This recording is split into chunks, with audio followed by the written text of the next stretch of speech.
Hello guys, আবার চলে আসলাম নতুন একটা ব্লগ নিয়ে। আমরা পুরী গেছিলাম, তোমরা দেখলে আগের দিন। তার পরের দিনকে সকালবেলা আমি ব্লগ করেছি, তোমরা দেখো।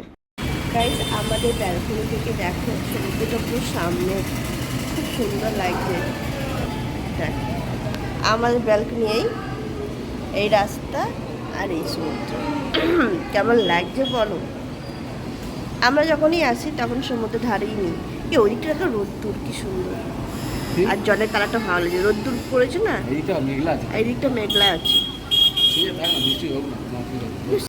সকালবেলা যখন উঠেছিলাম তখন দেখছিলাম বৃষ্টি হচ্ছে, খুব বৃষ্টি হচ্ছিল। তারপরে এখন আর বৃষ্টি হচ্ছে না, কিন্তু একদিকে মেঘলা করে আছে, একদিকে রোদ দিচ্ছে, কিন্তু গরমটা কমছে না। তার মধ্যে আমার ঠান্ডা লেগেছে, তো এই কারণে আরও আমার যেন শরীরটা গরম লাগছে। আর এখন আমরা যাব বাইরের দিকটায়, কারণ আমরা ঘর থেকে কলগেট নিয়ে আসতেই ভুলে গেছি। তাই জন্য রাহুলকে বললাম যে রাহুল চলো আমরা বাইরে গিয়ে কলগেটটা কিনে নিয়ে আসি, আর তারপরে জলও কিনতে হবে, 5 লিটার একটা জার কিনে নেবো।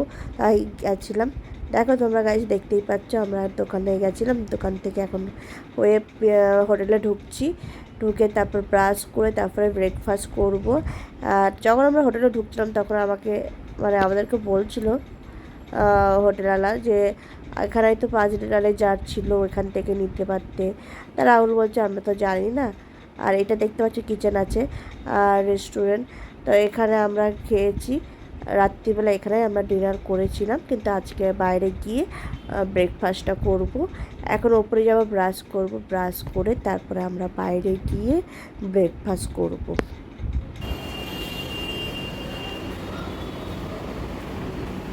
ওইদিকে সমুদ্র দেখা যায়।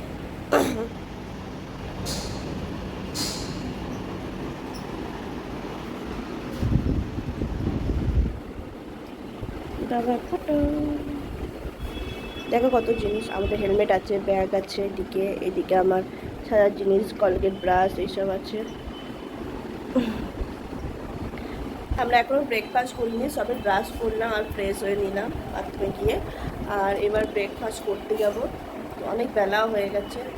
কালকে এতটা জার্নি হয়েছে না, ঘুমিয়েছি পুরো বেহুশ হয়ে গেছি, মানে এত জার্নি হয়েছে রাস্তার মধ্যে, আর কিছু জানিই না। ঘুম ভেঙেছে সকাল 6:30টার সময় ঘুম ভেঙেছে। তারপরে উঠে ফ্রেশ হয়ে নিলাম। রাহুল এখন ব্লগ এডিটিং করছে, দেখো শুয়ে শুয়ে। আমি বললাম এখন করতে হবে না, ব্রেকফাস্ট করবো চলো, না এখনই এডিট করছে। গাইস, আমরা বাইরে যাবো যখন, তখন নিশ্চয়ই তোমার সাথে আমার কথা হবে, দেখা হবে। আমি দেখাবো তোমাদেরকে সমুদ্রের জলটা কত সামনে চলে এসছে। আর আগের বারে যখন এসেছিলাম অনেকটা দূরে ছিল, কিন্তু এবারে সামনে চলে এসেছে। আর মাঝে মাঝে বৃষ্টিও পড়ছে, এখানে রোদ্দুরও দিচ্ছে, বৃষ্টিও পড়ছে, মেঘলা মেঘলা করে আছে, আর কিন্তু গরম আছে। হ্যাঁ গাইস, আমরা যখন ব্রেকফাস্ট করবো অবশ্যই তোমাদের দেখাবো ব্রেকফাস্ট। গাইস, আমরা চলে করতে যাচ্ছি।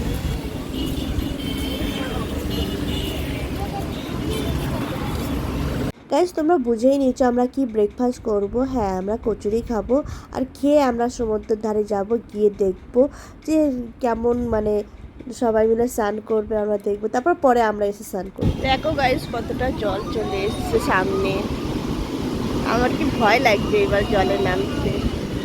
কেউ কিন্তু অত দূরে যাচ্ছে না, দেখো বেশি দূরে যাচ্ছে না, দেখো এই যে ঢেউ, কোনো ঢেউ আসছে, এই যে ঢেউ, ওইটা হয়তো ওইখানটা। হ্যাঁ, সেই আসছে ওইটা। কতদূর আমরা যেতাম,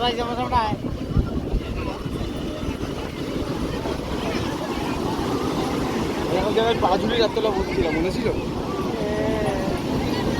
কত লোক হয়েছে।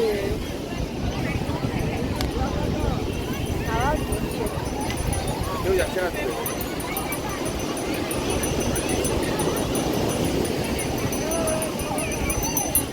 গাইস, দেখো আমরা এখন শশা খাচ্ছি, আর সত্যি বলতে খুব টেস্টি লাগছে। এই ওপরে নুনটা, মশলাটা দিয়েছে না, খুব সুন্দর টেস্টি লাগছে।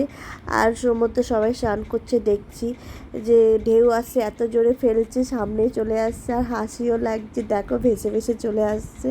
তারপরে আমরা আসবো স্নান করতে। গাইস, তোমরা দেখতে পাচ্ছ বৃষ্টি পড়ছে, আর এই বৃষ্টির মধ্যে আমরা স্নান করতে যাবো।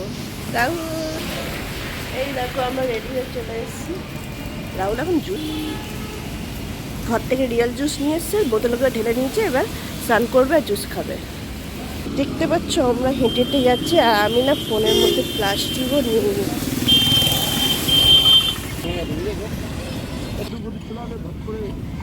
রাহুল চাইছিল বৃষ্টি হবে আর তখনই সমুদ্রের জলে ঝাঁপ মারবো। লাল প্যান্ট পরে নিয়েছে, বাবা দিয়েছিল লাল প্যান্টটা।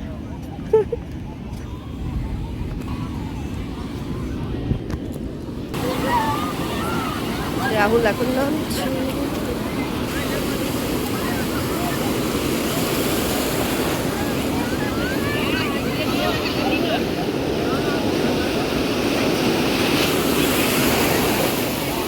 আমার ফোন না পড়ে যায়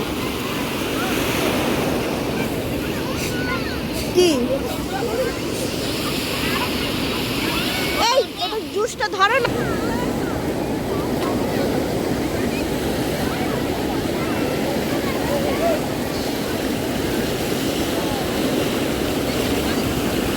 আমার পা ধুতে যাচ্ছে।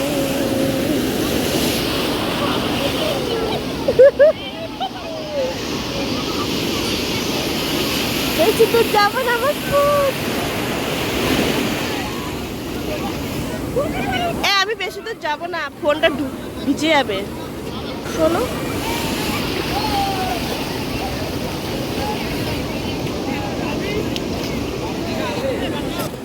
তুমি আর তুই যাবে না ফোনটা পড়ে যাচ্ছিল। যাও যাও, এখান থেকে হয় না সব। দেখো কত দূর চলে আসছে। যাও আমি যাচ্ছি। কেমন করে বলতে এরকম ভাবে এরকম ভাবে দুটো আছে তারপর তুলে নেবে, ঠিক আছে? হ্যাঁ ওইবার ওর ক্যাটিং করে ধরো না, আমি বললাম বলছি যেরকম ভাবে আমরা ধরি না, এটা এইভাবে না ধরলে পড়ে যাচ্ছে। এটা ইয়ে করো, এটা করা দাও, যেটা বলছি না শোনো, ফোনটা দু হাতে ভালো করে ধরো, পড়ে এলে পুরো ভেঙে দিবি এখন। ধরো ফোনটা দু হাতে ভালো যেরকম করে আমরা ধরি, ওই অত ফোটাতে হবে না।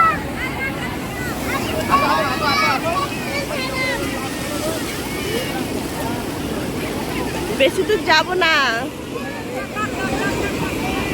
আমি কিন্তু ভয় পাই না বেশি দূর যেতে, কিন্তু আমার ফোনের জন্য আমার বেশি লাগছে।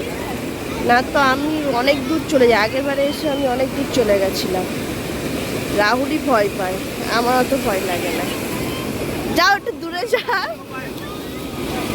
রে বাবা,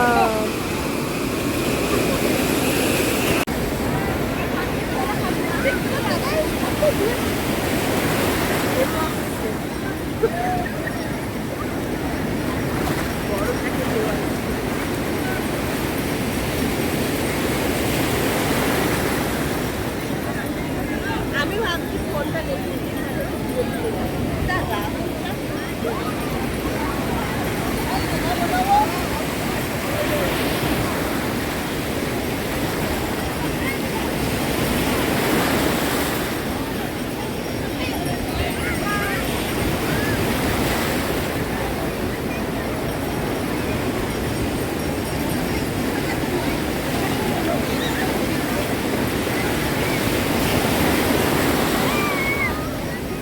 ফোনটা রেখে দিয়ে আসো। হ্যালো ফ্রেন্ড, আমরা আবার চলে আসলাম। চান টান করে দেখো, স্নান করলাম। আর সত্যি অনেক জলের মধ্যে অনেক ঘুরিয়েছি আমি আর রাহুল, খুব মজা করেছি।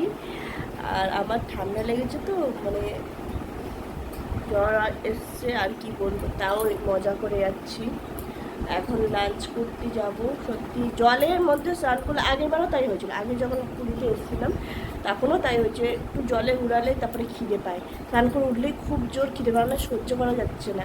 আর রাহুলকে বলছি, রাহুল দেখো ফোন নেবে, এত ফোন ঘাটলে হবে? দেখো এরকম করলে হয় না। ও শুধু নিজের ফটোটা দেখেই যাচ্ছে, মানে আমার দিকে আর তাকায়। আমাকে তো একটা ফটোই তুলে দেয়নি, আমি যতটুকু পেরেছি সেলফি তুলেছি, একটাও ফটো তুলে দেয়নি। আর কি বলবো, স্নান টান করলাম, এবার খেতে যাই। ও যা ইচ্ছে করুক, আমি নিচে গিয়ে খেয়ে নিই, আর ভালো লাগছে না। আচ্ছা কি খাবো লাঞ্চে তোমাদেরকে অবশ্যই দেখাবো, নিচে গিয়ে তারপর তোমাদেরকে আমি দেখাচ্ছি।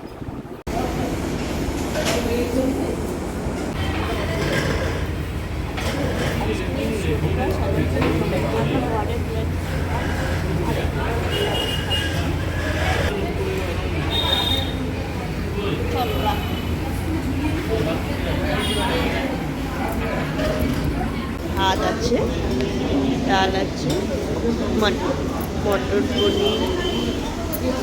দাদা একটু প্লেটটা পাল্টাতে বলবেন, প্লেটটা নোংরা আছে, একটু রোদ্দুর উঠেছে দেখতে হচ্ছে। খেয়ে দিয়ে উঠে আমরা এই গেটের সামনে দাঁড়িয়ে আছি, দেখো গাইজ আমাদের লাঞ্চ হয়ে গেছে। এবার আমরা ওপরে যাব, রুমে গিয়ে রেস্ট নিয়ে তারপরে বিকেলবেলায় বেরাবো, মন্দিরে যাব, জগন্নাথের মন্দিরে, যেই কারণে আমরা এসেছি পুজো দিতে। সেই পুজোটা আমরা দেবো, তোমরা দেখতে পারবে পরের ব্লগে।